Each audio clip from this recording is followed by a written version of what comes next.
नमस्कार. ओवी रेसिपीमध्ये तुमचं स्वागत आहे. तर भाजी बघताच बघा तुमच्या लक्षात आलं असेल मी तुमच्याशी आज कोणती भाजी शेअर करणार आहे.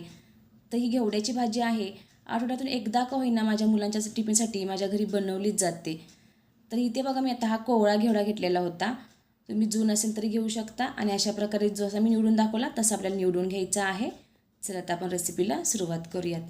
आता इथे एका कढईमध्ये मी तेल ठेवून घेतलेलं होतं. इथे तेलाचा वापर थोडासा कमीच करायचा आहे, जास्त नाही करायचा, नाहीतर पुन्हा भाजी शिजल्यावर तेल बघा जास्त दिसतं त्याच्यामध्ये. आता ह्याच्यामध्ये मी हा निवडून जो घेवडा निवडलेला होता बघा तो धुवून ह्याच्यामध्ये टाकून घेणार आहे. तर इथे मी फुल गॅसवरतीच हे सगळं करून घेत आहे. गॅसची फ्लेम आपल्याला फुलच ठेवायची आहे आणि ही बघा फुल गॅसवरतीच मी हा घेवडा अशा प्रकारे परतवून घेणार आहे. घेवडा आपल्याला छान असा मिनिटभर का होईना परतवून घ्यायचा आहे फुल गॅसवरतीच. त्याच्यामध्ये मी थोडंसं मीठ घालून घेणार आहे, चिमूटभर. आणि हे बघा असं फुल गॅसवरती मी परतवून घेणार आहे अगोदर तो.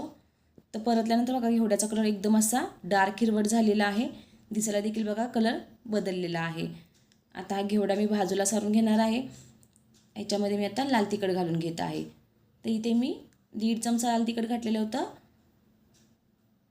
आणि पुन्हा हे छान असं मिक्स करून घेणार आहे. जेव्हा बघा तुम्ही तेलामध्ये हा घेवडा टाकता त्याच्यामध्ये मीठ टाकतात, अजिबात हा घेवडा करपत नाही वगैरे, जरी तुम्ही गॅसची फ्लेम फुल ठेवली तरी.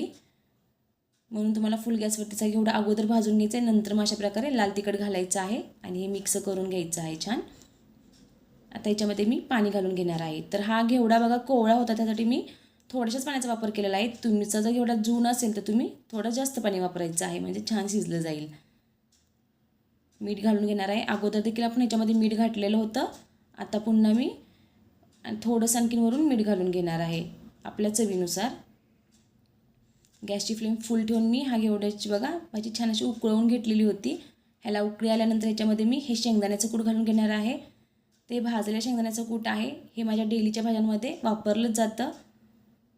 ते बघा अशा प्रकारे मी कूट घालून पुन्हाही छान असं मिक्स करून घेणार आहे. गॅसची फ्लेम कमी करून घेणार आहे आणि ताट ठेवून आता हा घेवड्याची शेंग शिजून देणार आहे.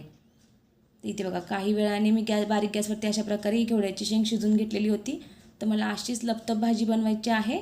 तर तुम्ही देखील बनवून बघा आणि तुम्हाला ही रेसिपी कशी वाटली मला नक्की कमेंट करून सांगा.